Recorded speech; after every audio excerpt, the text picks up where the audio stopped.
주님께서 세상을 떠나시는 마지막 날, 이제 목요일 밤입니다. 이제 내일이면은 십자가를 지시고 운명하셔야 되는 그런 순간입니다. 바로 그날 제자들을 위로하시면서 하신 말씀이 오늘 14장에 나와 있습니다. 오늘 보니까 대략 우리 주님께서는 한 5가지 정도 이 제자들에게 말씀하셨는데, 여러분도 이제 그걸 생각하시면 좋겠어요. 주님이 떠나시기 전에 제자들에게 어떤 말씀하는가. 첫 번째는 근심하지 말라 이렇게 얘기했어요. 제자들은 지금 굉장히 염려 가운데 있습니다. 주님이 떠나신다고 하셨고, 또 바로 우리 앞에서 찾아봤지만 제자 중에 하나는 배반할 것이라고 그렇게 얘기하셨고, 또 베드로에 대해서는 네가 부인할 것이라고 하셨기 때문에 제자들은 많이 불안했을 것입니다. 그리고 그 문제 주님께서 십자가에 곧 달리실 텐데, 그렇다면 저들은 굉장히 충격을 받을 거예요. 그래서 꿋꿋이 서 있어야 됩니다.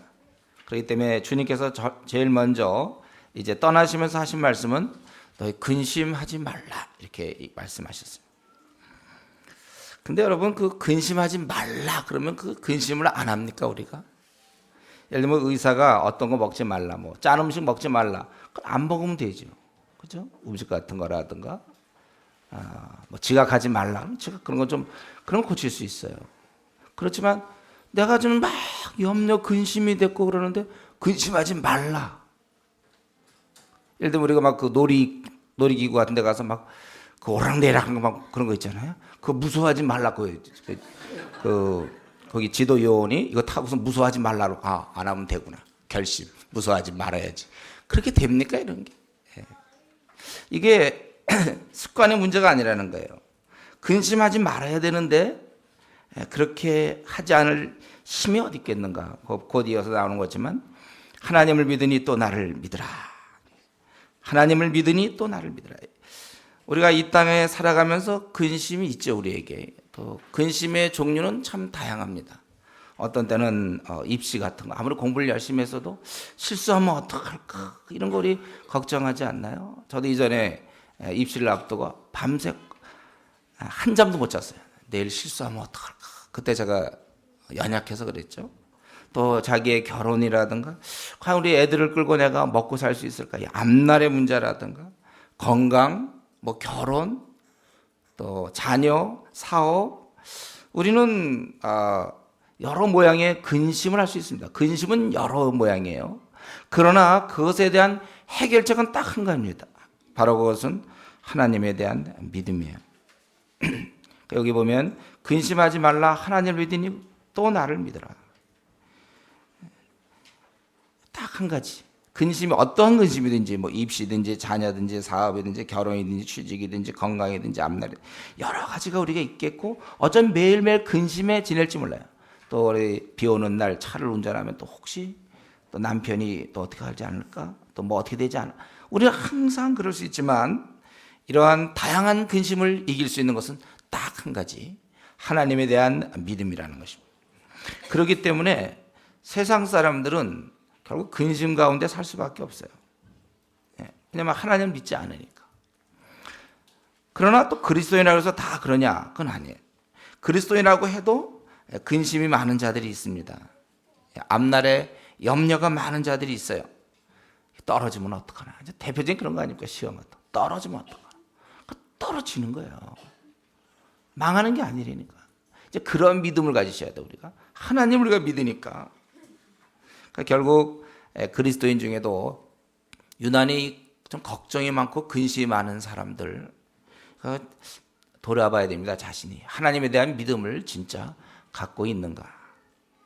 원래 근심과 믿음은 반비례합니다. 근심에 대한 치료책이 바로 믿음이에요. 그렇기 때문에 성격이 소심해서 혹은 상황이 그래서 근심하는 게 아니라, 원래 성격이 원래 좀 소심하고 좀 이렇게 그런 류의 사람이 있지요.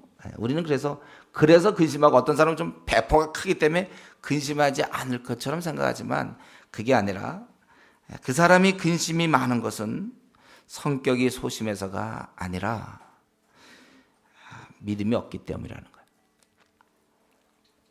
그렇기 때문에 우리가 이 믿음을 키워야 돼요. 하나님을 믿으니 또 나를 믿어. 하나님을 믿으면 근심하지 않습니다. 그러니까 여러분 이것은 오늘의 말씀. 하나님을 믿으면 근심하지 않는구나. 밑줄 긋고. 무슨 소용이 있어요? 실제로 근심하는데. 우리가 이런 습관을 만들어야 돼. 내가 배고플 때 빨리 뭘 먹지 않습니까? 지칠 때 빨리 뭐라도 먹고, 목마를 땐 빨리 물을 먹는 게 좋죠. 아는 것과 먹는 건 다르다고 그랬어요. 그러니까 우리가 무슨 습관을 만들어야 되냐면, 우리 중에 특별히 근심이 많은 분 있습니까? 그러면 내가 근심이 떠오르는 순간 바로 무릎 꿇을 생각을 하셔야 돼요. 기도로 나아가야 돼요. 근심이 생기는 동안 바로 믿음으로 나가는. 요게 이제 생활을 빨리 여러분 앞으로 3개월 이내에 아예 습관으로 만들어 버리세요. 그래서 내가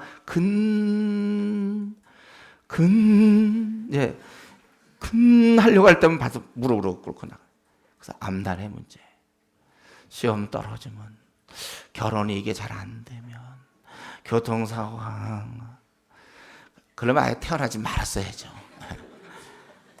그리고 주님이 방법을 알려주시잖아요. 하나님을 믿으니 망하지 않아요. 그리고 이제 이 주님은 떠나면서 첫 번째가 근심하지 말라. 그리고 두 번째 뭐냐면 우리가 다시 만날 수 있다. 특별히 하나님 나라에서 만날 수 있다. 그거예요. 여기 보면은 내 아버지 집에, 여기 바로 이제 2절에 내 아버지 집에 거할 것이 많도다. 1절과 연결되는 것 같기도 하지만은 따로 볼 수 있겠어요. 내 아버지 집에 거할 것이 많도다. 그렇지 않으면 너에게 일렀으리라. 내가 너희를 위하여 처소를 예비하러 가노니 가서 너희를 위하여 처소를 예비하면 내가 다시 와서 너희를 내게로 영접하여 나 있는 곳에 너희도 있게 하리라. 내가 가는 곳에 그 길을 너희가 알리라. 비록 이 땅에서는 이제는 헤어져야 될 시간입니다. 완전한 이별은 그러나 아니라는 거예요. 왜냐하면 하늘나라에서 너희가 거할 그 처소가 있다는 거예요. 룸이 있다는 거예요. 방이 있다는 것입니다. 먼저 내가 가서 예비하고 다시 와서 내가 너희를 영접하겠다. 그래서 일단 다시 온다는 건 우리가 여러 해석이 가능하지만 근본적으로 이제 재림의 의미를 보면 되겠어요. 그래서 내가 가서 예비하고 다시 와서 너희를 영접하겠다. 저는 이전에 성경을 읽을 때 그 생각만 하면, 근데 우리가 그렇게 생각할 수밖에 없습니다. 시공간의 제약을 갖고 있기 때문에. 원래 하나님 나라는 장소가 아니죠. 하나님의 다스림이죠. 어떤 지구 밖에 한 56km 지점 위로 거기에 천국이 이렇게 딱 있어갖고 한 굉장히 넓은 한 1000만 평 정도 되는 땅이 있어서 거기 룸을 지금 청소하러 가시는구나. 이렇게 해석하면 안 돼요. 이거는 영적인 의미죠. 그분이 우리를 위해 구원의 길을 열어주신다는 거예요. 그리고 사실 그래서 그분과 이제 영원히 함께 거하는 거예요. 근데 우리로서는 장소의 개념을 갖지 않고는 생각하기가 어려우니까 여러분이 그냥 머리로는 그렇게 해도 좋아요. 지구 밖에 어떤 집이 있어서 거기서 우리가 같이 가. 이렇게 하는 건 좋지만 그게 어떤 현실적으로 지금 지구 밖에 어떤 집이 있어서 그 집으로 쏙 들어간다. 그건 아니에요. 그런 개념은 가질 수 있지만 그건 아니라는 거예요.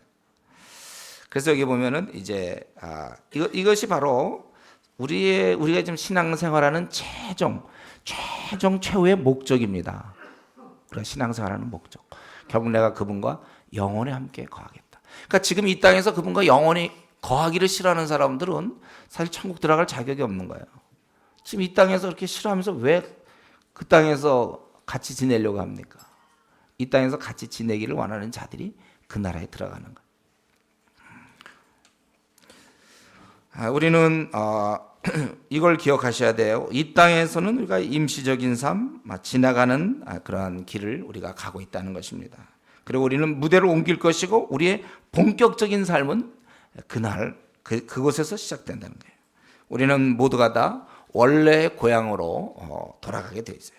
그러니까 사실 우리가 고향을 전라도다, 충청도다 얘기하는 거 사실은 그냥 하는 얘기죠. 우리 고향이 무슨 고향이 어디 있습니까? 우리가 다 그쪽 천국이죠. 우리는 그러면서는 동양인이에요. 우리 다 그렇죠? 같은 고향. 돌아갈 곳이 준비되어 있는 그런 자들은 참 복된 자들입니다. 그래서 우리가 이 땅에서는 혹 집이 없어 이사 다니며 또 힘든 삶에 서러운 자가 있는지 모르겠어요. 성도라고 해서 다 잘 삽니까? 초라하게 살 수도 있죠. 그래도 괜찮다는 거예요. 저 하늘에 우리 주님께서 친히 준비하신 그 아름다운 집이 있음을 기억하고 우리가 위로받아야 된다는 것입니다. 감사한 마음으로 지내세요. 여러분, 이것은 우리가 어떤 시공간의 제약을 받는 우리는 3차원 안에 살고 있기 때문에 여러분이 생각할 땐 그 아름다운 집, 황금 보석 이런 그런 걸 여러분 꿈꾸셔도 좋아요. 물론 주님과 함께 있는 게 아름다운 거지만은 우리가 이렇게 생각은 그렇게 할 수 있다. 그래서 우리가 이 땅에서는 힘들게 살아도 그 땅에서 우리는 참 복된 삶을 살겠구나. 그래서 그 땅에 아름다운 집을 생각하시고 주님과 함께 거할 걸 생각하고 거기서 우리 막 사자도 키우고 뭐 악어도 키우고 같이 지낼 걸 생각하고 곰도 있고 뭐 여러 가지 다 있고 우리가 이제 그런 걸 생각하고 소망을 가져야 되는 거예요. 이 땅에서 삶이 지치고 힘들어도 그걸 생각하는 것입니다. 제가 그 신문 기사 또 인터넷에 있는데 뭐냐면 이 땅에서 제일 좋은 집이 여러분 알고 있어요? 영국 서레에 있는 집인데 업다운 커트라고 그래가지고 우리 돈으로 1,300억 원. 우리 주위에 있는 집들이 한 15억쯤 되죠. 요거 주위에 10억, 15억씩 되는데 그거는 1,300억 원이래요. 외울 필요는 없어요. 그냥 1,300억 원이고 방이 130여 개가 있대요. 우리가 한 개짜리냐, 두 개짜리냐 우리 이러고 있는데 130여 개가 있고 정원이 한 7만 평 정도. 뭐 그렇게 된대. 볼링장, 뭐 영화관, 뭐 헬기 착륙장. 헬기도 있나 보죠. 어떻게 헬기 착륙장까지 있어요. 거기 뭐 숭근 바닥에 방도 있고 집을 한번 이렇게 둘러보는데 한 1시간 정도. 그 정도 소요되고 엘리베이터도 있고 뭐 그렇다고 그래요. 우리가 이것이 뭐 지금 우리 전 세계에서 가장 좋은 집이라고 그러는데 우리가 이제 그런 걸 생각할 때 우리가 가는 곳은 그것보다 1000배나 10,000배나 더 아름다운 곳이다. 그런 생각을 해요. 우리는 낙원에 가게 되는 거예요. 생명수가 흐르는 아름다운 그곳에 우리가 가는 것입니다. 그래서 우리가 명퇴하고 나서 뭐 시골에 가서 이렇게 조용하게 경치 좋은 데서 나무도 심고 뭐 채소도 심고 무공예 그걸 먹으면서 경치 좋은 곳에서 또 멍멍이도 키우고 뭐 이런 그거 너무 그렇게 좋아하지 마세요. 그 뭐 천국 가면 더 아름다운데 이제 곧 몇 년만 더 한 10년이고 그렇게 더 살면 그 다음에 영원한 그 나라 그렇게 아름다운 곳이 있는데 뭐 지상에서도 뭐 그런 꼭 맛봐야 됩니까? 그런 거 맛 안 봐도 돼요. 우리가 그런 마음을 가지고 이 땅에서는 너무 그냥 뭘 좀 갖춰보려고 너무 우리가 좀 진력을 좀 쏟지 않았으면 좋겠어요. 그거 다 준비되어 있는데 뭐 여기서조차 그럽니까? 우리가 잠깐 불편함을 견뎌낸다 이 정도로 생각하면 되지. 여기서 또 그냥 1000년 만년 한 50만 년 살 것처럼 말해. 여기서 뭐 집에 대해서 연연하고 그거 따지고 뭐 남양이냐 북 물론 딸 때 좀 따지긴 하지만 예를 들면 좀 이게 없는 사람처럼 우리가 뭐 어디 갈 데가 없는 무슨 거지같이란 말이에요. 우리가 거지입니까? 우리의 본향이 딱 준비되어 있는 왕자 우리가 공주 아닙니까? 좀 그런 생각이 우리 좀 가져야 돼. 이러다 나 집도 마련하지 못하는 게 아닌가? 못 마련하는 거죠. 뭘 못하는 게 아닌 게 아니라 그렇다니까 원래. 그래도 우리가 감사하고 주님 그러나 이 말을 근데 혹시 오해하면 안 돼요. 목사님 말씀에 의거하면 집을 안 갖는 게 마땅하고 돈도 벌지 말아야 되며 공부도 못해야 되고 그게 전혀 아니에요 여러분. 우리가 최선을 다하나 그렇지 않을 때 감사하면 받잖아. 그럼 그게 대단치 않다는 거예요. 될 수도 있고 안 될 수도 있고. 왜 꼭 나는 다 시험에 볼 때마다 붙어야 됩니까? 떨어지면 나는 왜 떨어지면서 항상 예외가 됩니까? 우리가 생각할 것은 우리 주님께서는 그 나라를 우리에게 주시겠다는 거예요. 너를 내게로 영접하여 나 있는 곳에 너희도 있게 하리라. 여러분 그러기 때문에 우리가 그런 다음이 있는 자답게 좀 살았으면 좋겠다는 거예요. 그것이 좀 이렇게 늘 머릿속에 있기 때문에 우리 행동이 좀 나타났으면 좋겠어요. 여유로. 없어도 없는 자처럼 이렇게 안달복달하지 말고 뭐 언제까지 뭐 집을 만들어야 되고 막 이런 건 너무 세상을 쫓아가지 않았으면 좋겠습니다. 그래야 우리가 좀 하나님 나라 백성 같지 않아요. 이 땅에서 우리가 고생해도 끝은 결국은 해피엔딩이에요. 해피엔딩. 제가 늘 얘기하잖아요. 축구 같은 경우 우리가 만약에 3대 0으로 지다가 맨 끝에 4대 3으로 이겼다. 그거를 처음에 볼 때는 막 조마조마하지만 이미 그 사실을 알면 한 골 넣어도 그냥 우리가 침착하다고 그랬죠. 그것 때문에 막 3골 넣었을 때 그다음에 이제 4골 넣을 거 있는데 3골 넣고서 막 제가 텔레비전 끈다든가 말이죠. 졌구나 막 이래. 만약 우리가 알고 있다면 낙심하지도 않아요. 우리는. 그렇죠? 우리는 어차피 역전입니다. 우리 해피엔딩에 우리의 삶은 이제 빛나게 되어 있으니까 이 땅에서 아무리 초라하고 그래도 결과적으로 우리는 빛나게 되어 있다니까. 그리고 우리는 이제 그 나라에서 우리 서로 쉼을 누리고 안식을 누릴 거예요. 그러니까 이 땅에서 너무 쉴 생각하지 말고 여러분 그 에너지 그대로 갖고 있다가 죽을 생각하지 마요. 다 써먹고 저는 늘 청년 때부터 꿈이 그거였어요. 내가 죽을 때 지친 몸으로 주님 만나겠다. 물론 아주 쌩쌩한 몸으로 잘 몸을 관리하는 건 중요해요 우리가. 그러나 쌩쌩해서 주님 이제 너무 내가 해가지고 그렇게 만나기보다 힘에 지나도록 수고해서 내가 좀 뭔가 이 땅에서 많이 좀 소비시켜놓고 만나야 될 것 같아요. 주님이 주신 것들을 좀 많이 다른 삶에서 소비하고 만나는 게 좋죠. 나의 그런 거 다 유지하다가 나의 그런 에너지 같은 것도 잘 안 쓰고 그리고 주님 만나면 아깝지 않습니까? 그런 에너지들은 다 허비하고 만나면 좋죠. 그 나라에서는 또 새로 얻는데 뭐가 문제예요? 그건 핸드폰에 비기인가 뭔가 있나요? 그래서 그거 있어요. R 있어 R. 그거 그때까지 쓰면 되는 거야. 그걸 괜히 막 열심히 저축 남겨놓고서 있잖아요. 그래서 다음 달까지가 그러지 않죠, 여러분. 그건 고달로 끝날 때 이야기 많이 쓰세요. 그래서 자기가 남으면 다른 사람하고 전화하고 있으면 그로 전화해. 이렇게 하지 않습니까, 우리가? 네. 우리 좀 그러지 않은 거예요. 어차피 우리 거 요 땅에서만 쓰면 돼요. 그래서 이 땅에서 건강을 유지해야 되지만 때로 우리가 잃은 건강도 할 수 없어요. 그럼 주를 위해서 어떤 때는 좀 위장이 약해질 수 있고 또 어떤 때는 시력이 약해질 수 있고 어떤 목도 많이 상할 수가 있고 우리는 최상을 유지하려고 노력은 하지만 그거 갖고 너무 연연해하지 말라는 거야. 이게 다인 천국 가서도 이걸 그대로 유지해야 되는데 내가 이렇게 되면 안 된다. 이런 자세로는 살지 말자. 우리는 이 땅에서 고생해도 끝은 좋을 수밖에 없다는 것. 소망을 가지고 우리가 그 나라를 사모하며 살아야 됩니다. 그러니까 주님이 제자들을 위로할 때 다시 만난다. 더구나 하늘나라에서 만난다는 거예요. 저와 여러분 어때요? 살다 보면 많이 지치기도 하고 힘들기도 하고 그러잖아요. 그러나 우리는 이제 그 나라에서 같이 행복하게 살 것을 여러분 꿈꾸세요. 이 땅에서 더러 조건이 좋은 사람도 있고 또 조건이 또 별로 안 좋게 지내는 사람도 있을지 몰라요. 그러나 우리가 그 나라를 생각하고 소망을 가지면서 살자는 것입니다. 그리고 세 번째는 좀 긴데 5절부터 15절까지입니다. 5절부터 15절까지 지금 주님은 제자들을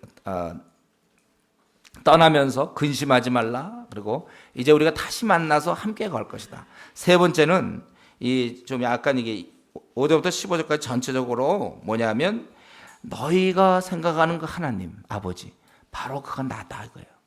내가 하나님과 동등되면 내가 바로 하나님이다. 그러니까 너희가 기도하면 된다 그거예요. 이게 떠나면서 이러한 말씀처럼 위로가 되는 게 어디 있겠습니까? 그래서 너희가 이 땅에서 지내지만 기도하면 내가 다 들어주겠다 그거예요. 내가 바로 하나님이시다. 하나님. 그렇다면 염려가 어디 있습니까? 그분이 하나님인데 우리 편이 하나님인데.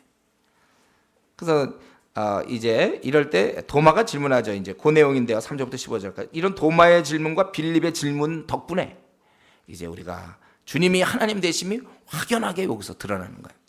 도마가 질문하죠. 도마가 그러되 주여 어디로 가시는지 우리가 알지 못하거늘 그 길을 어찌 알겠습니까? 왜냐하면 주님이 가신다고 그랬고 처소를 예비하고 다시 온다고 그랬죠. 그러니까 어딜 가며 그럼 그 길은 또 어떤 길로 가야 되느냐? 지금 바로 주님이 하신 말씀이 뭐예요? 1절부터 4절까지 하신 것은 영적으로 하신 말씀이거든요. 죄인이 구원을 받으며 주님을 통한 천국 백성이 되는 것에 대해서 설명하신 것이거든. 근데 이 도마는 이것을 현세적으로, 육체적으로 실제 길을 묻고 있는 거예요. 우리 예를 들면 인생의 길, 그러면 그 길이 어디입니까? 막 길이 있잖아요. 어디 종로부터 어디입니까? 뭐 그렇게 묻는 거나 비슷한 거예요. 우리가 나그네 길을 가자면 그 길이 어디서부터 어디까지입니까? 몇 킬로인가요? 막 이런 거. 나그네 길 하면 뭔지 여러분 알잖아요. 구원의 길. 구원의 방법. 그래서 그것은 하나의 방법이며 어떠한 우리의 그러한 영적으로 해석할 수 있는 거예요. 그 우리가 나그네 길이라든가 이것은 승리하는 길입니다. 이거와 저기 뭐 덕수궁 돌담길 이거는 확실히 다른 길이죠. 그거예요. 그러니까 그 길이 어디냐 이거죠. 그러니까 예수님께서 대답은 그걸 좀 정리한 게 6절 7절이죠. 바로 내가 그 길이다. 그러면 예수님이 그게 무슨 길입니까? 몸뚱아리가 길. 그래서 그 영적으로 보는 거예요. 영적. 주님을 만나 회개하고 주를 주로 모시며 주를 따르는 삶이 시작되고 이것이 바로 천국에 이르는 길 아닙니까? 동시에 그것이야말로 유일한 이 땅에 오직 하나의 진리. 그리고 어둠과 죽음, 이 땅에 온통 어둠과 죽음 가운데 있을 때 바로 생명이 되는 것이. 그렇기 때문에 오직 우리 주님만 우리에게 구원을 줄 수 있고 아버지를 우리가 만날 수 있는 것은 주님을 통해서만 가능한 것입니다. 그렇기 때문에 너희가 나를 알았다면 내 아버지도 알았으리로다. 이제부터는 너희가 그를 알았고 또 보았느라. 여기까지 얘기했으면 이제 자신이 하나님과 동등되고 바로 하나님이라고 얘기하는 건데 빌립이 그러면 당신이 아버지라고 그러니까 아버지를 보여달라. 그럴 때 우리 주님은 9절에 네가 이렇게 오래 같이 있으면서도 알지 못하느냐. 나를 본 자는 아버지를 보았거늘 어찌하여 아버지를 보이라 하느냐. 나는 아버지 안에 있고 아버지는 내 안에 계신 것을 내가 믿지 아니하느냐. 내가 너에게 이르는 말이 스스로 하는 말이 아니라 아버지께서 내 안에 계셔 그의 일을 하시는. 지금 계속해서 9절 10절 또 11절 내가 아버지 안에 있고 아버지께서 내 안에 계신 믿으라. 그렇지 못하겠거든 행하는 그 일을 인하여 나를 믿으라. 그러니까 여기서 얘기하는 건 바로 내가 너희가 생각하는 바로 하나님 그분의 형상으로 온 것이다. 그래서 아버지를 내가 하고 나와 아버지는 항상 함께 있고 하나다 이거예요. 그렇기 때문에 나를 믿는 자는 나의 하는 일도 하고 이보다 더 큰 일을 하는데 왜냐하면 내가 아버지께로 가기 때문이다. 12절. 왜냐하면 이 주님이 아버지께로 간다는 얘기는 뭐예요? 주님이 이 땅에 오셔서는 인간으로 낮아지신 몸을 갖고 있지만 아버지께로 이제 간다는 것은 원래 높고 존귀하신 지위를 회복하신다는 거예요. 원래 위엄과 권능을 소유하심으로 이제 그래서 13절 14절 우리가 무엇이든지 기도하면 그거를 들어주지 못할 만큼의 제한된 능력을 갖고 있는 분이 아니라는 거예요. 이제부터는 하나님이시기 때문에 모든 걸 다 전능하신 분이시므로 육체의 제한을 벗어나시기 때문에 이제 모든 것을 다 들어줄 수 있다는 거예요. 단 그런 자는 나를 사랑하면 나의 계명을 지키는다. 나 그런 자가 계명을 지키는 자다. 그래서 여기 5절부터 15절까지 도마와 빌립이 질문을 통해서 분명히 밝힌 것은 지금 너희가 알고 있는 그 하나님이 바로 나다. 그러니까 너희가 마음 놓고 기도해도 내가 들어주겠다는 거예요. 그래서 여기 보면 거기 특별히 여기 보면 12절에 좀 해석할 뿐입니다. 또한 내가 이보다 큰 것도 하리니 이는 내가 아버지께로 가미라. 더 큰 일도 한다. 나의 하는 일을 저도 할 것이요 또한 이보다 큰 것도 하리니 이는 내가 아버지께로 가미라. 이게 좀 종종 오해가 있었습니다. 이게 뭔가 그러면 더 큰 어떤 그 표적들을 생각하는데 그게 아니고 주님께서 이제는 그 구원의 토대를 다 이루어주지 않았습니까? 이제는 그것을 바탕으로 우리가 만방에 주님은 유대인 사역이라는 제한된 사역을 했지만 또 그러고 그는 구원의 완성을 이루셨지만 이제 그것을 만방에 퍼지고 이방인까지 그것을 모든 족속에 실제적으로 구원을 가져다 주는 일 바로 그것이죠. 표적이 아니에요. 표적은 뭐 주님이 하신 표적이 뭐 죽은 자도 살리는데 그보다 더 큰 일은 뭡니까? 그런 거 아니죠. 이건 표적을 얘기하는 것이 아니고 주님께서 이 하시던 일들 생각하고 우리도 하는데 주님이 하시던 일보다 더 큰 일 한다는 것은 그분이 원래 의도한 구원, 우리의 구원을 위해서 이제는 만방에 그렇게 가져다 준다 이것이죠. 그래서 그 5절부터 15절까지는 내가 하나님이니까 야 너희 하나님 나야 나. 내가 바로 하나님. 내가 원하면 모든 게 다 되는 거야. 기도하면 된다. 그거예요. 여러분 입장을 좀 바꿔놓고 만약에 여러분이 만약에 하나님이라면 이 땅에 남겨놓은 사랑하는 자들, 이 두려움에 떨고 있는 자들에게 염려하지 말라고 그러지 않겠어요. 야 내가 하나님 내가 다 할 수 있어. 지금 그런 뉘앙스에 이게 무슨 말인지 알겠죠? 모르기로 작정했습니까? 알겠죠 여러분? 무슨 말인지? 내가 보호해주고 지켜주며 인도하고 뜻대로 이룰 수 있기 때문에 너희들은 염려하지 말라 이거야. 이거 괜한 말이 아니야. 괜히 위로 주려고 야, 잘 될 거야. 되겠지 뭐 이렇게. 그런 게 아니고 내가 하나님이니까요.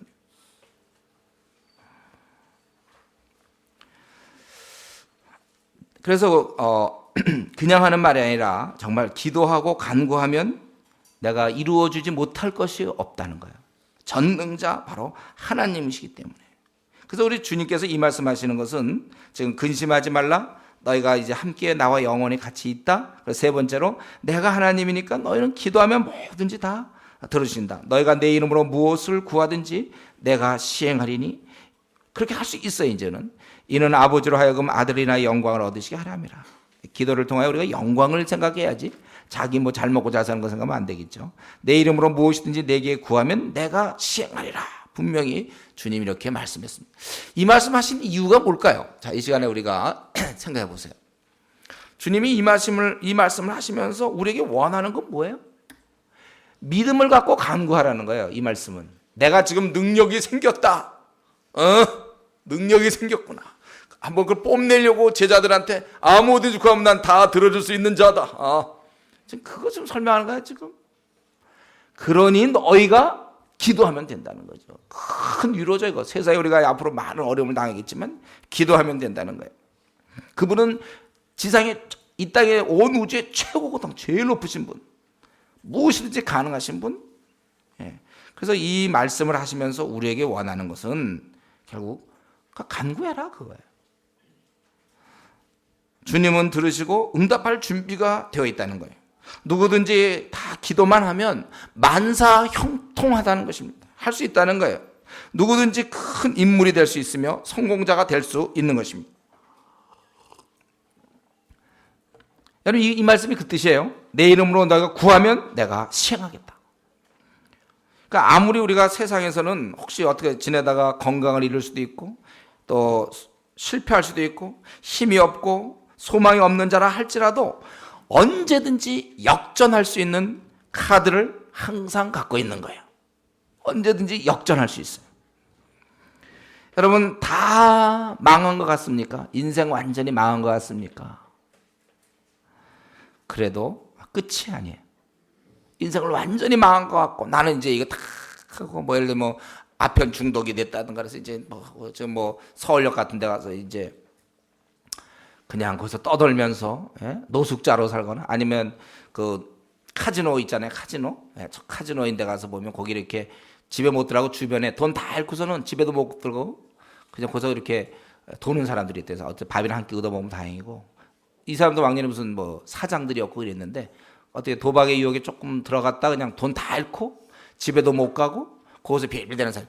혹시 그런 사람 중에라도 그가 어릴 때 혹시 교회 다닌 사람이 마지막으로 자기의 혹시 그런 비참함을 깨닫고 만약에 주님께 기도한다면 그도 소망이 있단 말이에요. 우리는 마지막을 쥐고 있어요. 끝이 아니에요. 전능하신 하나님이 그러면 그 사람은 안 됩니까? 예를 들면 서울역의 노숙자 그런 경우는 그거는 좀 하나님이라도 그건 좀 안 돼. 그 아편 중독도 정도가 있는데 너무 세. 하나님이지만 저는 저런 애들은 못해. 약간 중독됐을 때 그때 내가 바꿀 수 있어. 하나님 그럽니까? 저 우울증인데 저 우울증 좀 증세가 아주 세니까 그건 포기야. 약간 될 때 그때 내가 들어줄 수 있어. 그건 세상의 의사라든가 세상 사람이 하는 얘기죠. 하나님은 다 들어줄 수가 있다는 거예요, 여러분들. 다 우리 응답해 줄 수가 있어. 우리 하나님은 여러분 이걸 모든 걸 다 들을 수가 있습니다. 언제든지 준비되어 있어요, 우리 하나님께서. 여러분 결코 우리는 실패하지 않습니다. 좌절은 없는 것입니다. 주님이 들어오실 때 뭐가 문제가 됩니까? 자, 물 좀 잠깐.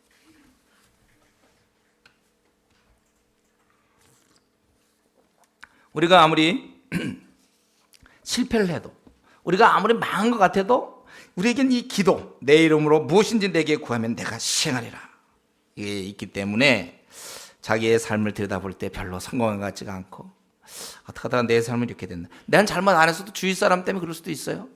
어떻게 하다 보니까 그냥 시간이 이렇게 흘러서 지금 내 삶을 정말 좀 빛나는 삶이라고 얘기하기가 곤란한 사람이 있습니까? 있죠? 우리 많이 그렇게 될지 몰라요. 우리가 어떻게 될지 모르지만 내가 그래도 문제가 그게 되느냐? 오늘 본문을 통하여 아니다 그거예요. 결국 우리 삶은 둘 중에 하나로 결론이 나게 되어 있습니다. 결국 우리는 둘 중에 하나로 결론이에요. 둘 중에 하나. 뭐냐면 기도하는 성공자와 기도 안 하는 실패자. 이 땅의 모든 사람들은 결국 이걸로 끝나는 거예요. 기도하는 성공자와 기도하지 않는 실패자. 지금 이 시간에 기도하는 모양을 띄고 있는 분이 좀 있는데 성공을 원해서 지금 기도하시려고 그러십니다. 제가 이제 조는 얘기 안 한다고 그랬죠. 그래서 그걸 다른 표현으로 앞으로 이제 바꿔야 되겠어요. 우리가 기도하는 성공자거나 기도 안 하는 실패자 이 두 종류의 삶밖에 없습니다. 돈이 많든 적든 세상에서 지위를 얻든 못 얻든 세상에 불치의 병을 얻었든지 아니든지 암에 걸렸든지 말았든지 또 돈이 있든지 없든 어떤 문제든지 우리가 이 둘 중에 하나 기도하는 성공자냐 기도 안 하는 실패자냐 이것입니다. 혹시 지금 내 삶이 별로 힘이 없습니까? 이렇게 비전으로 끌어오르지 않습니까? 뭔가 주를 위해서 살고 막 이렇게 막 그 추진력 같은 것도 없고 좀 희미하고 좀 왠지 초라하고 막막하고 좀 삶 자체가 좀 이렇게 후회스럽고 또 곤고하고 지루하고 별로 희망도 없고 그냥 몸이 건조하고 피곤합니까? 그것은 오늘 이 본문을 통해서 분명히 말씀드리는 것은 그것은 본인이 자초한 결과라는 거예요. 즉 기도하지 않기 때문에 하루에 1시간 정도도 기도를 못하기 때문에 그건 여러분 모두에게 해당됩니다. 여러분 자신이 판단하세요. 최소한도 하루에 1시간도 기도 안 하는 사람들 반드시 실패자입니다. 성공할 수 없어요. 그런 기도 없는 삶이 어떻게 성공할 걸 기대하십니까? 목사님 바쁜데요. 바쁘기만 할 거예요. 비전은 없어요. 바쁘면 비전이 생깁니까? 어떻게 하든지 그래도 기도 시간을 확보해야 그래야 우리에게 비전이 생기는 거예요. 그래야 우리가 성공하는 것입니다. 우리의 이러한 모든 것, 내 삶이 초라하고 힘이 없고 지치고 별로 이렇게 재미가 없는 것, 그것은 자기가 기도하지 않기 때문에 스스로 그러한 삶을 자처한 거라는 거예요. 실패자가 되기로 결정한 것입니다. 성경은 수없이 우리에게 무시로 기도할 것을 얘기하고 수많은 기도의 본을 보여주어도 본인이 잠을 자는데 베드로 사도라든가 그 당시 야고보 사도들 그 겟세마네 동산에서 주님 기도할 때 잠을 자는 거는 실패하겠다는 각오예요. 우리가 실패 안 할 수도 있는 길이 훤히 보이는데도 우리가 어리석게도 그 길을 본인이 선택한 것입니다. 실패자가 되기로 굳게 결심한 것이에요. 그래서 기도하지 않는 자는 자기가 그러한 삶을 살겠다고 자처한 것입니다. 그렇기 때문에 기도하는 그리스도인에게는 실패가 없습니다. 내용적으로 절대 없어요. 분명히 그렇게 실패한 사람 같은데 맨 마지막 생을 마칠 때 성공으로 보인단 말이에요. 이게 이제 기적이죠. 하나님이 주시는 능력이죠. 그래서 우리 기도하는 그리스도인에게는 실패가 없어요. 원래 성도는 실패하지 않게 됩니다. 단 본인이 기도하지 않는다면 그건 할 수가 없어요. 우리가 원래 정상적으로 하면 영양실조 안 걸리는데 본인이 계속 안 먹겠다는데요. 그건 어떻게 할 방법이 없는 거예요. 한번 따라 하겠습니다. 기도하는 자는 망하지 않는다. 이걸 중요한 건 뭐죠? 잘 따라했느냐 못 따라했느냐가 중요한 게 아니고 이걸 진짜로 마음에 받아들이겠는가. 그래서 우리가 삶의 성공과 실패는 기도의 유무고, 그러니까 기도에 성공한 자는 삶에 성공하는 걸로 나타나게 되고, 기도에 실패한 자는, 즉 하루에 1시간도 기도 안 하는 자는 삶의 실패로 나타나는 거예요. 그러니까 우울하고 힘이 없는 거고 기쁨이 없는 거예요. 여러 가지 이유가 아무리 얘기해도 소용없어요. 목사님 왜 저는 이렇게 좀 승리하고 좀 비전이 없습니까? 이 한 시대에 태어나서. 다시 묻고 싶어요. 기도하십니까? 우리가 지금 당장은 좀 실패한 듯 보여도 기도를 꾸준히 하는 자들 성공자입니다. 여러분, 우리가 이왕에 말씀을 붙잡으려면 이런 말씀을 붙잡고, 제가 이거 요한복음 14장 요절 13절 14절 많이 얘기하죠. 우리가 하나님의 좀 약속이라든가 이 말씀 이런 걸 붙잡으려면 이런 말씀을 붙잡아야 돼요. 이건 주님의 명예가 걸린 약속입니다. 내가 왜 기도했을 때 응답받습니까? 그분의 약속이기 때문에. 저와 여러분이 왜 기도하면 반드시 응답을 받지요? 응답받지 못하는 기도는 없어요. 우리가 정욕을 위해서 잘못 구할 때 그건 안 들어주는 쪽으로 응답된 거예요. 그거는 응답은 반드시 있는데, 그건 왜냐? 내가 열심히 기도해서도 아니요, 내가 뭐 작정 기도해서도 아니요, 약속 때문에. 구하면 들어주겠다는 약속 때문에. 이 약속 때문에 우리는 기도 응답을 누구나 다 받는 것이고 특별한 것이 아니라는 사실이에요. 그래서 주님의 명예가 걸린 약속입니다. 이 약속은. 이 약속이 있는 한 우린 정말 강하고 행복한 자, 이런 말씀이 어떻게 있는지 참 우리 감사하죠. 정말 저는요, 제가 살아오면서 난 이 말씀 없었으면 전 참 슬픈 자가 될 뻔했어요. 저는 미래를 내다보지 못하고 참 두려울 수밖에 없을 거예요. 그러나 기도하면 들어주시겠다, 이 약속 때문에 참 개척교회 시작할 수 있었고, 또 지금도 수많은 전투 앞에 놓여 있지만 이길 것을 바라볼 수 있어요. 기도하기 때문에. 전능자 하나님께 내가 기도하는데 누가 이길 수 있습니까? 전능자 편의 선자를 누가 이길 수 있죠? 이 얼마나 귀한 약속. 여러분, 무슨 어려움이 있는지 기도하세요. 습관으로 만드십시오. 내가 어려움이 있을 때, 아까 얘기했지만 근심이 있을 때 바로 무릎을 꿇는 것처럼 그렇게 하셔야 돼요. 그리고 이제 네 번째로 우리 16절부터 26절까지 보혜사 성령을 너에게 주겠다는 거예요. 그래서 보혜사, 바로 이건 성령을 얘기하는데, 그분을 너에게 주겠다. 그러니까 우리 지금 주님은 떠나시면서 너희들 첫 번째는 근심하지 마라, 하나님 믿으면 되고, 두 번째는 다시 돌아와서 우리가 내가 너희를 처소를 예배하겠다, 처소를 예배해서 다시 돌아와서 함께 거하겠다. 세 번째는 내가 전능자 하나님이니까 너희들 기도하면 되니까 두렵고 뭐 겁내지 말라. 그리고 이제 네 번째로는 내가 너희들 이걸로 끝나는 게 아니라, 제가 보기엔 여기까지만 줘도 참 너무 감사한데 뭘 또 주시려고 그러는지 몰라요. 천국도 주시고 기도응답에 아주 최고의 특권도 주시고, 이건 뭐 너무 좋은데, 그래도 여전히 우리 주님께서는 우리에게 주시려고 하는 것이 뭐냐면 우리에게 성령님을 주시려고 하는 거예요. 성령님. 거기에 보면은 16절, 내가 아버지께 구하겠으니 그가 또 다른 보혜사를, 예수님과 유사한 특성을 갖고 있기 때문에 다른 보혜사, 우리 예수님도 보혜사입니다. 다른 보혜사. 이 보혜사라는 게 뭐냐면 위로자 이런 뜻이에요. 위로자 혹은 대언자 이런 뜻입니다. 다른 보혜사를 너에게 주사 영원토록 너희와 함께 있게 하시라. 이제 주님은 떠나시지만 이 성령님은 우리와 영원히 함께 하겠다는 거예요. 그래서 이 성령은 바로 예수님의 기도로 얻어지는 거죠. 내가 아버지께 구하겠으니. 그래서 주님께서 우리를 계속 보호하시는 거예요. 땅에서는 성육신하신 자신을 통해서 보호하시고, 떠난 뒤 하늘에서는 성령님을 통해서 우리를 보호하시는 거예요. 그 성령님의 아주 특징 중 하나는 진리에 대한 조명이죠. 저는 진리의 영이라 세상은 능히 저를 받지 못하나니 이는 저를 보지도 못하고 알지도 못함이라. 그러나 너희는 저를 아나니 저는 너희와 함께 거하시며 또 너희 속에 계시겠습니다. 그래서 내가 너희를 고와 같이 버려두지 않고 너에게 오리라. 여기 보면 이 진리의 영이라고 그랬어요. 그래서 우리가 그분이 오신다면 우리가 진리를 알게 될 것이다. 그래서 우리가 바른 길 가도록 도와주실 것이다. 이제 스승은 사라지더라도 성령님이 계시면 진리의 영이기 때문에 우리를 이끌어 주실 것이다. 우리가 그거를 우리가 받아들이는 거예요. 그래서 거기 18절에 보면은 그분은 우리에게 진리를 또 알려주시고 또 함께 거하심으로 다시 오시는 것입니다. 18절, 내가 너희를 고와 같이 버려두지 않냐고 너에게 오리라. 이 성령님으로 말미암아 우리에게 함께 거하심을 다시 오십니다. 너에게 오리라. 바로 성령으로 오시는 거죠. 조금 있으면 세상은 다시 나를 보지 못할 터이요 너희는 나를 보리니 이는 내가 살았고 너희도 살겠습니다. 물론 이것은 부활 후의 모습도 되지만 이제 근본적으로는 다 주의 재림을 다 이제 우리가 생각하면 좋겠어요. 그리고 여기서는 특별히 오순절 이후에 성령님께서 역사하시는 이제 그런 모습들. 지금 조금 뒤에는 볼 수가 없죠. 지금 목요일 밤이니까 이제 내일 죽으시니까 그렇게 되는 거예요. 그러나 너희는 나를 보고 함께 연합되었음을 너희가 그때는 알 것이다. 그날에 내가 아버지 안에 너희가 내 안에 내가 너희 안에 있는 것을 너희가 알라.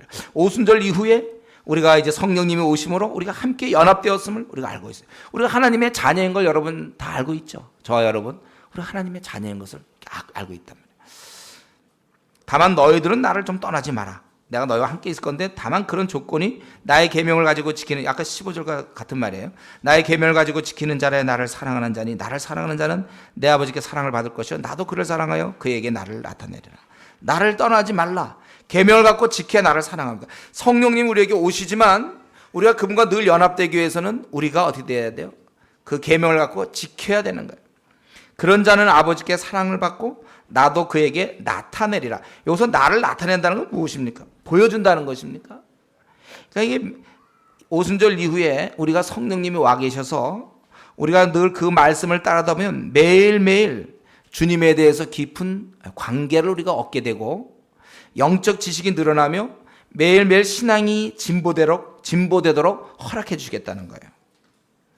이렇게까지 얘기했을 때 가롯이 나뉜 유다가 왜 그럼 다른 사람에게 나타내지 않습니까? 세상엔 그럴 때 예수님이 23절 24절에서 얘기하는 건 뭐냐면 이 안 지키는 자는 나타냄을 얻지 못한다는 것입니다. 23절 예수께서 대답해 가라사대 때 사람이 나를 사랑하면 내 말을 지키리니 내 아버지께 저를 사랑하실 것이요 우리가 저에게 와서 거처를 저와 함께 하리라. 그러나 나를 사랑하지 아니하는 자는 내 말을 지키지 아니하나니 너희의 듣는 말은 내 말이 아니요 나를 보내신 아버지의 말씀이라. 그러니까 안 지키는 자는 이제 보여주지 않는다는 거예요. 자, 우리 한번 정리해 보겠습니다. 성령님을 보내주면 영원히 함께하고 그분은 진리를 알려주시는 거예요. 그리고 그분이 우리가 늘 함께 하시는데 다만 우리로서는 말씀을 계명을 지켜야 되는 거예요. 그런 자에게 주님은 늘 나타내시고 영적 우리의 성숙과 깊은 교제가 점점 더해갈 것이고 그렇지 아니하는 자는 내 말을 지키지 아니하는 자들은 그들에게 나타날 수가 없다는 것입니다. 우리 주님께서는 이제 세상을 떠나시지만 완전히 떠나시는 게 아니라 성령님을 주셔서 우리의 신앙을 계속해서 증진시키신다는 거예요. 우리를 고아처럼 놔두지 아니하시고 성령으로 우리를 돌보아 주시는 것입니다. 우리 주님께서는 우리의 구원을 위해서는 목숨을 주셨고 그리고 우리의 그 이후의 삶을 위해서는 성령님을 주셨습니다. 그러니까 우리 예수님이나 성자 하나님이나 성령 하나님은 다 우리를 위해서 주신 거예요. 그래서 예수님은 목숨을 주시고 또 성령님은 우리의 그 이후의 삶을 위해서 이 땅에 우리 성령님을 주신 것입니다. 우리는 이러한 주님의 은혜를 늘 입고 있어요. 우리가 그분을 통하여 구원을 얻었고 성령님을 통하여 우리의 성도의 생활을 우리가 하는 것입니다. 우리가 이렇게 돌보실 때 우리는 가만히 있는 게 아니라 하나님 말씀을 순종해야 된다고 그랬는데 이렇게 될 때 순종할 때 뭐라고 그랬습니까? 21절에 우리 한번 다 같이 한번 21절 읽겠습니다. 시작. 나의 계명을 가지고 지키는 자라 나를 사랑하는 자니 나도 그를 나를 나타내리라. 우리 하나님께서 우리를 사랑하신다는 충성스럽게 주님을 순종하는 사람이 있습니까? 자기가 볼 때 신앙생활을 함에 있어서 요즘 최근에 1년, 2년 내가 내 신앙생활에서 가장 열심히 지금 주님을 섬기는 중이다. 이런 분이 있습니까? 그런 자들은 오늘 이 말씀이 위로가 되었으면 좋겠는데 아버지께서 사랑하신다는 거예요. 나를 사랑하는 자는 내 아버지께 사랑을 받을 것이다. 내가 부족하고 또 미숙하고 좀 못 미치는 면이 많다고 할지라도 좀 한심한 자라 할지라도 내가 그분에게 순종하며 충성할 때는 하나님께서 나를 사랑하신다는 것입니다. 하나님께서 나를 사랑하신다는 것. 여러분 부모 자식 간에도 부모가 어떤 자식을 사랑하죠? 물론 못된 부모는 막 돈 많이 벌어오는 자식을 사랑 이럴지 모르겠지만 일반적으로 어떻습니까? 자식이 좀 뒤떨어져도 형과 아우가 있는데 뭐 형은 굉장히 공부도 잘하고 뭐 똘똘하고 이래도 아우는 못 미쳐도 그러나 부모가 어떤 말씀하면 그걸 지키려고 막 애를 쓰고 순종하는 그런 자녀가 더 아름다운 거예요. 그 부모님이 했던 말씀이라고 명심하고 마음에 간직하고 그걸 이루어보려고 어떤 심부름을 시켜도 그걸 그대로 해보려고 잘 유능하게 하지 못하더라도 그렇게 막 해보려고 애를 쓰는 그러다 실수할 수 있지만 그러한 모습이 귀여운 것입니다. 사랑스러운 거예요. 내가 부족해도 요령을 안 피우고 우리가 주님을 섬길 때 그렇게 살아가는 사람들 내가 주님 섬길 때 이것저것 핑계 대면서 요리 빠지고 조리 빠지는 그런 사람, 정말 우리 하나님이 사랑하지 않아요. 우리가 주님을 섬기려 하면 정말 내가 충성스럽게 주님을 이렇게 섬기려고 하면 주께서 내 마음을 아시고 나를 사랑하신다는 거예요. 인간들도 그런데 하나님께서는 하물며 더 그러시죠. 우리 중심을 보시는 그분은 우리가 막 요령 피우거나 적당히 때우는 식에 그저 겨우 간달간달 겨우 주일 예배 한번 그것도 그냥 조금 지각해가면서 겨우 참석하고 이런 식으로 섬기는 것을 충성스럽다고 얘기하지 않죠. 자기 하고 싶은 거 다 월요일부터 토요일까지 하고 싶은 거 다 하고 그리고 그냥 간달 겨우 그냥 주일날 와서 예배나 겨우 드리고 하는 거, 그게 충성스러운 겁니까? 묘기 대행진이죠. 어떻게 그러면서도 교회를 간달간달 안 나올 것 같은데 또 묘하게 나와. 참 신기해. 안 나올 듯하면서 자기 생각해보세요. 충성스럽다고 생각합니까? 그렇게 내가 비록 실수를 많이 하고 미숙하게 일처를 하고 참 분별력이 부족하다 할지라도 그래도 내가 주님께 충성하겠다 할 때 주님께서 그를 사랑하신다고 그렇게 얘기했습니다. 여러분 이걸 통해서 우리가 알아야 돼요. 성도라고 해서 다 주님이 이렇게 여기서 얘기하는 근본적으로 다 자녀의 관계는 있지만 특별히 여기서 얘기하는 그 사랑할 것이라는 그 말, 성도라고 해서 다 그냥 저절로 이렇게 하나님의 사랑을 받는 게 아니라는 거예요. 이런 면에서 근본적으로 주님이 우리를 사랑하시지만 정말 그분의 인정을 받고 정말 충성되이 여겨 내게 이 일을 부탁함이니 이런 말 할 때 그런 의미, 하나님께서 나를 충성스럽게 보고 있는가. 여러분 우리가 좀 부족해도 요령 피우지 말고요, 좀 이것저것 좀 핑계 대지 말고 주님 섬길 때 단마음으로 우리가 그렇게 섬겼으면 좋겠어요. 그러한 자에게 우리 하나님이 그를 사랑한다. 또한 그러한 자에게 주님께서 나타내신다. 이렇게 그에게 나를 나타내리니 21절 제일 마지막에 나타내신다. 이 주님과 깊은 관계, 밀접한 관계에 들어간다는 거예요. 영적 깊이를 더해간다는 것입니다. 그러니까 우리가 이걸 믿어야 돼. 그에게 나를 나타내리라.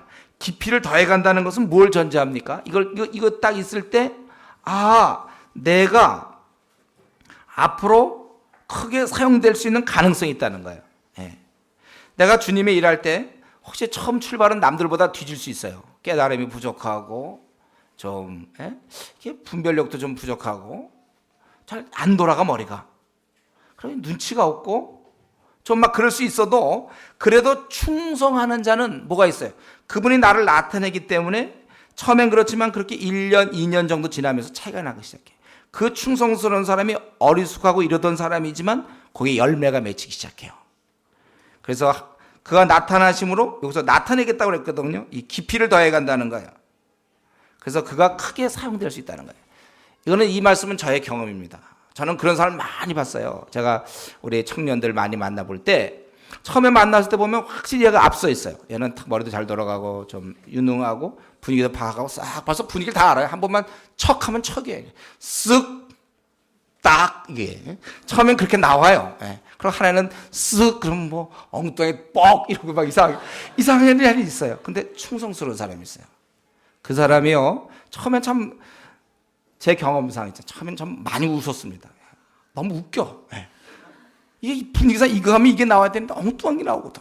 그런데 얘가 나름대로 끙끙대고 충성하더니 시간이 지나면 참 열매가 있더라고요.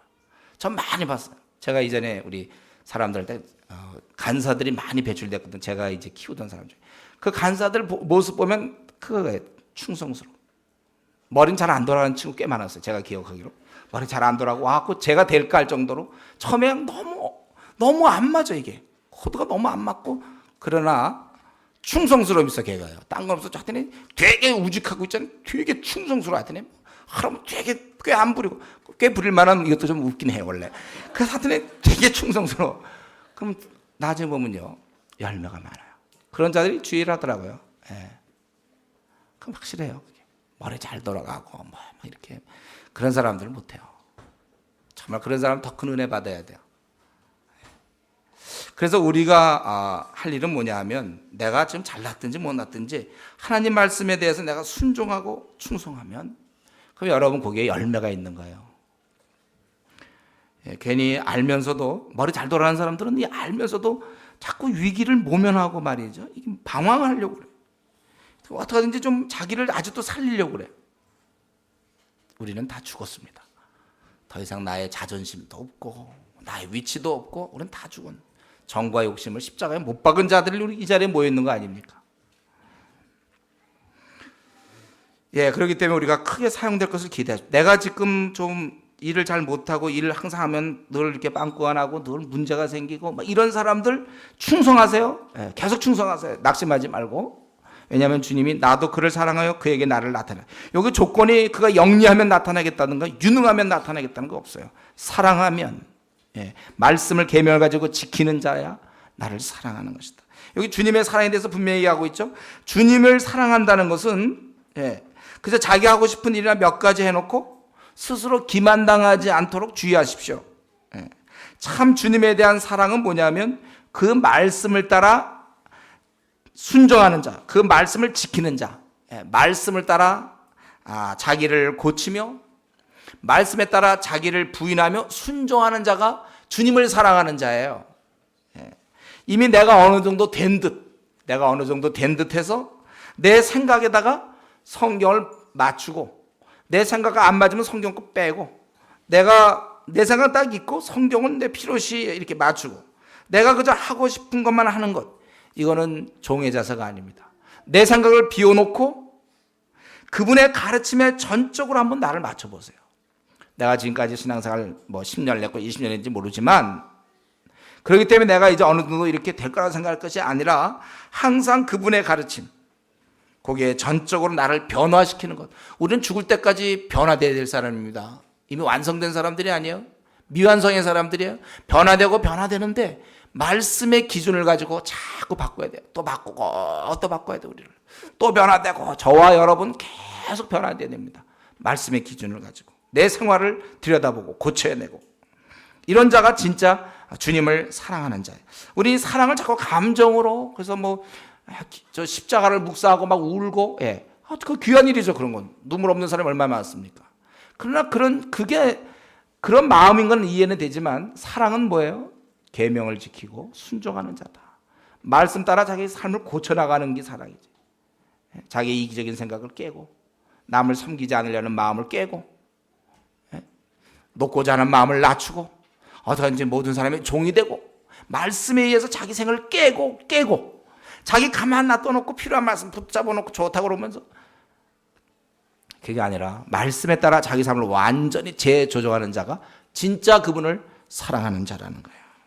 여러분, 얼마나 자신을 바꿀 준비가 되어 있습니까? 정말 내 삶을, 내 성질을 정말 고치려고 합니까? 내 삶에 이런 스타일이 좀 싫습니까? 그러면 부지런히 PBS 하시고 부지런히 말씀 보면서 그 말씀에 따라 자기 삶을 이제부터 하나하나 바꿔나가십시오. 그리고 네 번째로는 성령님이 오셨을 때 우리는 이 성령님을 보내주셔서 결국은 우리로 하여금 순종하도록 하고, 이제 그럴 때 나타난다고 그랬는데, 이제 네 번째는 성령님이 오셔서 모든 것을 가르치시고 지금까지 말한 모든 것을 생각나게 하신다, 이렇게 돼 있어요. 25절 내가 아직 너에게 함께 있어서 이 말을 너에게 하였거니와 26절 보혜사 곧 아버지께서 내 이름으로 보내실 성령 그가 너에게 모든 것을 가르치시고 내가 너에게 말한 모든 것을 생각나게 하시리라. 우리 여기 보니까 이제 그 성령님 우리와 늘 함께 하실 뿐만 아니라 모든 것을 가르치고 모든 것을 생각나게 하신다고 그랬어요. 계속해서 가르쳐 주시고 생각나게 하신다. 그러니까 이렇게 계속 알려주시니까 우리가 변화될 수밖에 없는 거죠. 앞에서 얘기한 것처럼. 그래서 우리가 이런 면에서 우리는 그걸 인정해야 돼요. 이 무지한 나에게 우리 하나님 말씀을 통해서 성령의 조명이 필요하고, 그리고 우리가 가르치시기 때문에 우리는 계속해서 배워야 된다는 거예요. 우리가 성경 연구할 때 성령님의 조명을 기도하셔야 됩니다. 당장 이해 못해도 낙심하지 말고 계속 노력해야 돼요. 왜냐하면 그분이 계속 가르쳐 주실 것이니까. 그래서 저와 여러분 이 진리의 영께서 오시기 때문에 우리는 계속 배울 생각을 하셔야 됩니다. 이제는 어린아이가 되지 말고 장성한 자가 되도록 우리에겐 그런 가능성이 있어요. 우리 고린도전서 14장 20절에 보면 형제들아 지혜는 아이가 되지 말고 악에게는 어린아이가 되라. 지혜에 장성한 사람이 되라. 제가 이거 20대 중반에 제가 이 말씀 지혜에 장성한 자가 되라. 이 말씀 많이 묵상했던 말씀이에요. 우리 이게 분명히 그렇게 되라. 지혜에 장성한 사람이 되라. 이것은 그렇게 될 수 있다는 거예요. 그 가능성을 열어놓은 거예요. 바로 성령님에 의해서 우리가 이제는 아이가 되지 말고 이제는 지혜에 장성한 사람이 되라. 성령님이 가르치시기 때문에 세상 최고의 바로 스승을 우리가 모셨기 때문에 가능한 것입니다. 그래서 우리가 장성한 자가 되는 건 마땅한 거예요. 지금쯤 우리가 성경 같은 걸 볼 때도 잘 알아야 되고 이 시대가 어떻게 흘러가며 영적 기상도가 어떻게 되고 이거 무엇을 우리가 고쳐야 되며 어떤 부분에 우리가 전진해야 되고 이런 걸 잘 요동하지 아니하고 장성한 자가 돼야 돼. 우리가 장성한 자가 되라 그렇게 돼 있잖아요. 여기 보면 그가 가르친다는 얘기는 배울 게 우리가 많아요. 쭉 배워서 결과적으로 우리가 신앙이 아주 성숙해야 된다는 것입니다. 그때 자꾸 6개월 전 신앙을 아직도 붙잡고 있으면 안 돼요. 6개월 전 신앙 1년 전 신앙 붙잡고 있으면 안 됩니다. 여러분 우리 벌써 바뀌었어야 돼요. 여러분 많이 바뀌었어야 돼요. 우리가 이렇게 꾸준히 PBS를 하는데 물론 자기가 성경도 보지 않고 PBS도 잘 예습도 안 해오고 예배 시간에 졸고 그럼 그거는 이제 계속 있는 거예요. 그럼 뭐 1년 돼도 소용없어요. 그러나 만약에 자기가 계속해서 말씀을 듣고 성경을 연구하고 성경을 보고 이러면 장성할 것 기대하세요. 여러분 장성할 수 있습니다. 이게 원래 맞는 거예요. 그래서 제가 우리 교회 성도들은요 앞으로 한 6개월 정도씩만 지나도 좀 많이 바뀌었으면 좋겠어요. 말하는 게 이전과 달랐으면 좋겠어요. 깊이가 있었으면 좋겠고 성경 중심으로 말했으면 좋겠어요. 자기도 자기를 좀 분간하세요. 내가 정말 바뀌고 있는가. 바뀌어야 된다는 거 우리가. 자꾸 바뀌셔야 합니다. 그리고 이제 다섯 번째로 평안을 주겠다 그거예요. 27절 이거 사실은 이걸 그 성령님과 연결해서 할 수도 있어요. 그러나 제가 보기엔 그걸 띄는 게 맞다고 보는데요. 평안을 너에게 주노니 곧 나의 평안을 너에게 주노라. 내가 너에게 주는 것은 세상이 주는 것 같지 아니하니라. 너희는 마음에 근심도 말고 두려워하지도 말라. 여기 보면은 평안을 준다 그랬어요. 이건 세상에서 주는 것과 같지 않다고. 제가 이것은 자주 좀 말씀드린 거죠. 우리 세상에서 주는 평안은 환경에 의해서 되는 거라고 그랬습니다. 자기가 원했던 게 됐을 때 기쁘고 좋아. 그러나 우리 주님이 주신 평안은 전천후라고 그러죠. 전천후 평강. 상황이 좋든지 안 좋든지 이 평안은 유지해야 돼요. 여러분이 우리 주님께서는 세상과 전혀 다른 위로부터의 평안을 예수 그리스도를 믿는 순간 주셨습니다. 이게 주님이 남기신 유산이라고 볼 수 있어요. 우리에게 평안을 주는 것. 그래서 실제 중요한 것은 이것을 아느냐 모르느냐 이건 아니죠. 중요한 건 평안을 지금 누리느냐 누리지 못하느냐의 이 차이. 중요한 것입니다. 제가 22세 때 주님을 새로 믿었다고 그랬죠. 그때 결단하고 지금까지 계속해서 이 평안이 있는 거예요. 이 평안은 정말 사라지지 않아요. 늘 마음이 평안해요. 그러니까 지금까지 이렇게 살죠. 평안. 이건 누리셔야 됩니다. 우리 기독교에 이 평안이 있어요. 그래서 우리 보통 그러잖아요. 불신자로 있다 예수님 딱 믿고 나서 제일 먼저 물어보면 뭘 얘기합니까? 마음이 평안하다. 그건 맞아요. 근데 그걸로 끝나면 안 돼. 그 평안이 늘어나야 돼요. 우리 호흡량이 점점 늘어나야 뭐 이렇게 운동선수 되는 것처럼 이 평안이 점점 늘어나서 어떠한 환경 속에서도 감옥에 가도 즐거워할 수 있고 이 깊은 평안. 환경이 꽉 막혀도 이 내부적으로 굉장한 평안을 우리가 갖고 있어야 됩니다. 이게 우리 신앙의 힘이에요. 평안이 있어야 됩니다, 여러분들. 평안. 그리고 이거 평안하면 얼굴에 나타나는 거예요. 그래서 제가 늘 얘기하죠. 뭐야? 인상파가 안 되는 이유가 이거 깨진 거죠. 평안, 마음이 평안하면 밖으로 드러나요. 여러분 막 근심 걱정 있어 보세요. 얼굴에 드러나죠. 우리는 이것을 누려야 됩니다. 오늘 누리셔야 돼. 현재 누려야 돼. 이 평안을. 이건 누리지 못하면 자기 신앙에 이제 뭔가 지금 꼭 집어 얘기 못하지만 뭔가 잘못된 부분이 있다는 거예요. 신앙에 문제가 발생한 것입니다. 하나님과의 관계에서 문제가 생긴 거예요. 자기를 점검해야 돼. 우리 컴퓨터에 점검하는 것처럼 자기 안에 그 에러를 빨리 발견해야 돼.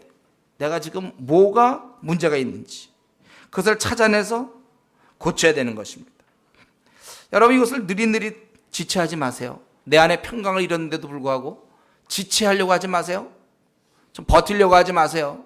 내가 평강을 잃었으면 빨리 고쳐야 되는 겁니다. 비행기가 좀 날아갈 때 말이죠. 비행기가 할 때 그 좀 뭐 엔진 소리가 좀 이상하고 말이죠. 뭐가 막 타는 냄새가 막 나고 그러면 그 점검해야지. 그냥 가자. 시간 약속도 그런데 빨리 가자.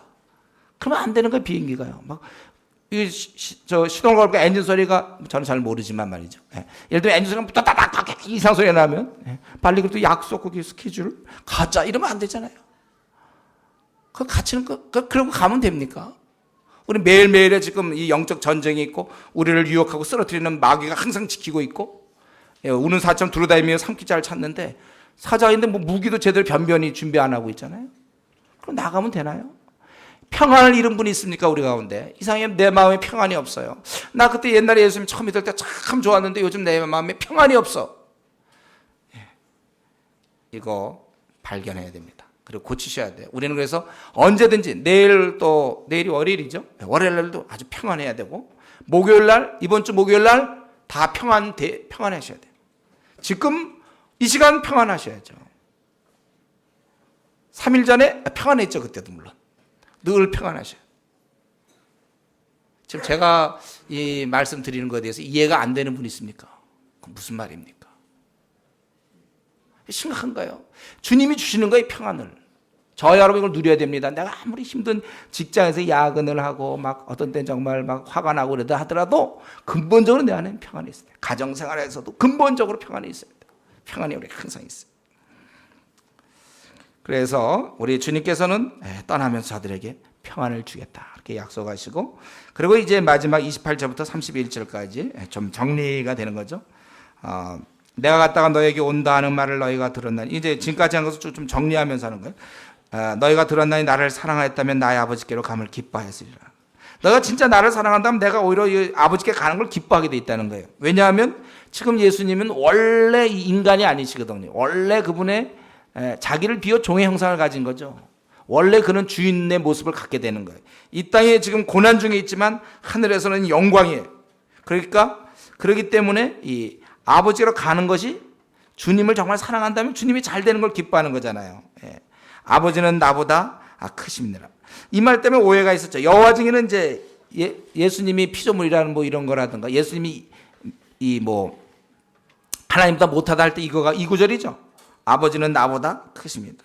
그래서 여호와 증인에서는 예수님을 하위 개념으로 여러분 이것은 이 본질적 비교가 아니라 지금 그렇다는 거예요. 지금 일시적으로 낮아진 상태를 의미해요. 그래서 내가 아버지의 감을 기뻐하였으라. 아버지는 나보다 크십니다. 지금 자신은 작은 자로서 이런 고난 가운데 있지만 이제 아버지께로 가서 자기의 원래 모습을 회복한다 그거예요. 이제 이 일을 그러니까 그 앞에 요 구절이고 그 28절 그 앞부분과 연결해야지. 그냥 아버지는 나보다 크십니다. 이거 하나만 갖고 있으면 됩니까? 바로 지금 자신은 일시적으로 낮아진 상태를 얘기하는 거예요. 그래서 내가 이것을 미리 말해서 너희들을 믿게 하고자 한다. 예수님께서는 때로 이 진리에 대해서는 저들이 현재 이해가 안 되더라도 얘기하는 거예요. 저는 이런 자세는 우리에게 필요하다고 생각합니다. 노방전도 같은 거 할 때도 그러지 않습니까? 그 사람이 당장 이해 못해도 우리는 우리 얘기할 거 다 얘기해야 돼요. 어느 날 그가 깨달을 걸 생각해요. 어느 날 그가 마음이 낮아졌을 때 어려울 때 그때 들었던 얘기를 생각하게 될 거예요. 제가 우리 일본에 있는 일본 사람들 불쌍하고 태국에 있는 사람들 불쌍한 이유가 뭐냐면 사람이 고난을 당해 처음에 잘못된 모르지만 나중에 이제 늙고 병들고 고난 당할 때 뭔가 붙잡을 텐데 종교를 붙잡게 돼 있는데 일본 사람들은 상대적으로 기독교를 못 들어봤고 태국 사람들도 대부분 불교 여러 종파만 들어봤단 말이에요. 그만큼 불리한 거예요. 그러니까 어릴 때 교회 다니는 사람들이 그런 면에서 좋죠. 보통 이제 공식이 어떻습니까? 고등학교 때까지 잘 다니고 이제 졸업하면서 직장 가든지 대학 가면서부터 이제 헤매기 시작해서 어떤 사람 30년 쭉 헤매는 사람이 있고 이제 뭐 25년 헤매는 사람, 20년 헤매는 사람 이제 대부분 그렇게 나오지 않습니까? 한국 교회가 현재 그렇게 돼 있어요. 그리고 헤매면서도 이상하게 집사직은 꼭 받아요. 이상해 그걸요. 헤매면서도 세례는 받습니다.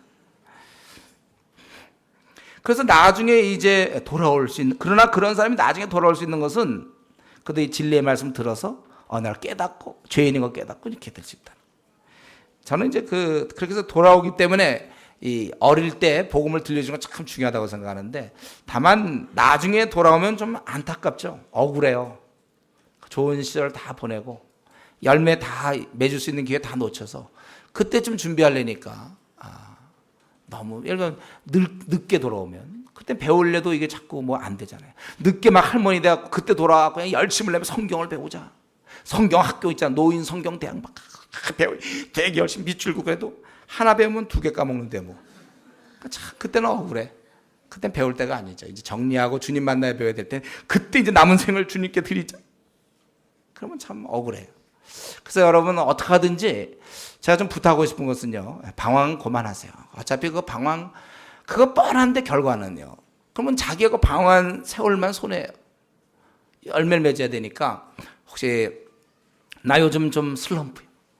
목사님 나 요즘 방황이에요. 알았는데 그만하세요. 그건 뭐 다 알잖아요 우리끼리. 해봐야 안 된다는 거 다 우리가 증명하고 있지 않습니까? 그 길 가지 마세요. 억울해서 그래. 나중에 돌아오면 억울하잖아요. 그 왜 그렇게 살았는가? 전 22살에 돌아오고도 분하다 이런 생각했는데, 고등학교 때 신앙생활 잘했습니다. 그리고 대학 들어가서 헤매고 있다가 내가 그리고 돌아와서는 야 이거 늦었다 막 이런 생각 들어. 분하다 막 그런 생각 들었는데, 좀 우리가 분한 생각을 가지셔야 돼요. 이거 억울하지 않습니까? 우리 생이 얼마나 있다고 방황까지 하면서 보냅니까? 빨리 돌아오세요. 이제 우리 주님께서는 그러면서 30절, 31절 이후에는 내가 너희와 말을 많이 하지 아니하리니 이 세상 임금이 오겠습니다. 이제 마지막이라는 거예요. 그러나 저는 내게 관계할 것이 없어요. 이후에 내가 비록 세상 임금에게 당하지만 이는 힘없이 죽는 것이 아니라는 거예요. 이게 내게 관계할 것이 없다는 거예요. 오히려 그것은 31절에 오직 내가 아버지를 사랑한 것과 아버지의 명하신 대로 행하는 것을 세상으로 알게 하려 함이로라. 일어나 여기를 떠나자 하시니라. 이건 일어나 여기를 떠나자. 이것은 이제 그 도전하자. 바로 그걸 이제 그런 의미인데, 이제 예수님께서는 세상 임금에게 당하지만 힘이 없어 죽는 것이 아니라 하나님의 명하신 대로 행한다는 겁니다. 그러니까 우리가 십자가의 사건은 패배가 아니라 승리를 위한 절차일 뿐이에요. 그래서 우리가 십자가를 바라보면 우리가 힘없이 바라보면 안 돼요. 승리하는 주님을 바라보며 우리도 기뻐할 수 있어야 돼요. 그 사랑에 감격하는 거 좋아요. 그러나 십자가는 승리입니다. 승리. 주님께서는 이제 제자들에게 근심하지 말 것과 이제 함께 거할 것과 그리고 자신이 하나님이기 때문에 뭐든지 기도하면 된다는 것과 성령님이 이제 너희들을 지키시고 인도하신다는 것, 그리고 성령님이 너희들을 가르쳐 주신다는 것, 그리고 평안을 주신다는 것, 이런 것을 쭉 말씀하시고, 그리고 이제 자기가 죽는 것에 대해서 말씀하실 때 이거는 아버지 말씀에 순종하는 것 뿐이다. 세상 임금이 나를 이긴 것이 아니라 내가 오히려 이긴 것이다. 그렇게 말씀하신 것입니다.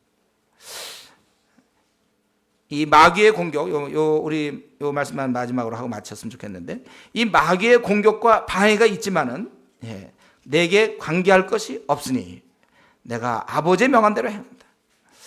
일시적으로 마귀가 승리한 듯 하지만 결국 다 하나님의 손아귀에 있음을 우리가 알아야 되는 거예요. 이 말씀을 들었던 제자들은 그걸 알아야 돼요.